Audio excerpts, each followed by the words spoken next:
Maqaa Abbaa, kan Ilmaa, kan Hafuura Qulqulluu, Waaqa tokkoon. Ameen.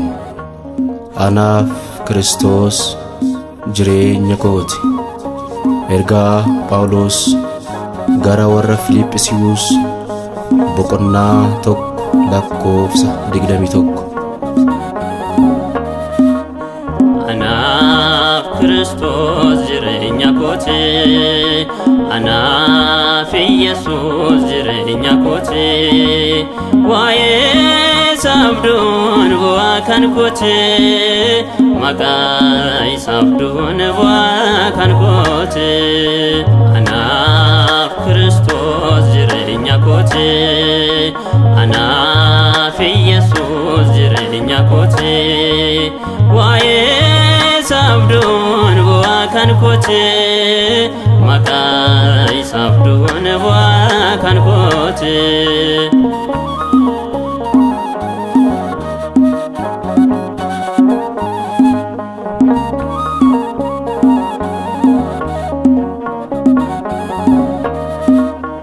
Jireenyi isaa du'aa ka'uun isaan fayyera haga'u galaanne.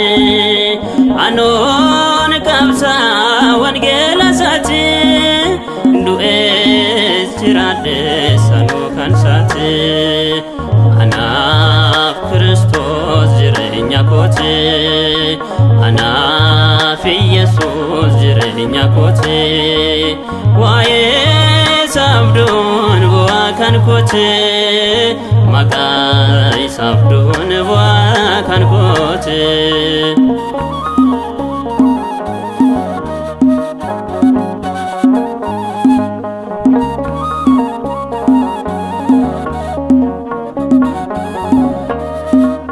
Kan saatamane baraan jiraata. Duutiin argatu galee gannata. Anaa maaneera laphee guutune. Karaan jireenyaa isaa jechuune. Anaaf Kiristoos jireenya kooti. Anaaf Yesuus jireenya kooti. Waa'ee sabduun bu'aa kan kooti. Maqaa sabduun bu'aa kan kooti.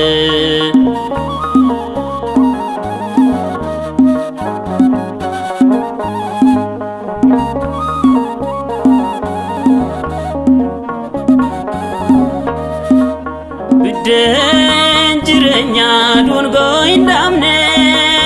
Addunyaa maraaf lubbuusaa kenne. Tokkichi naaf du'ee ulfinna ta'u.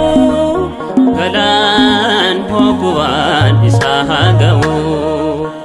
Anaaf Kiristoos jireenya kooti.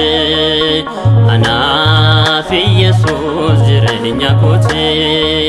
Waa'ee sabduun bu'aa kan kooti. Maqaa sabduun bu'aa kan kooti.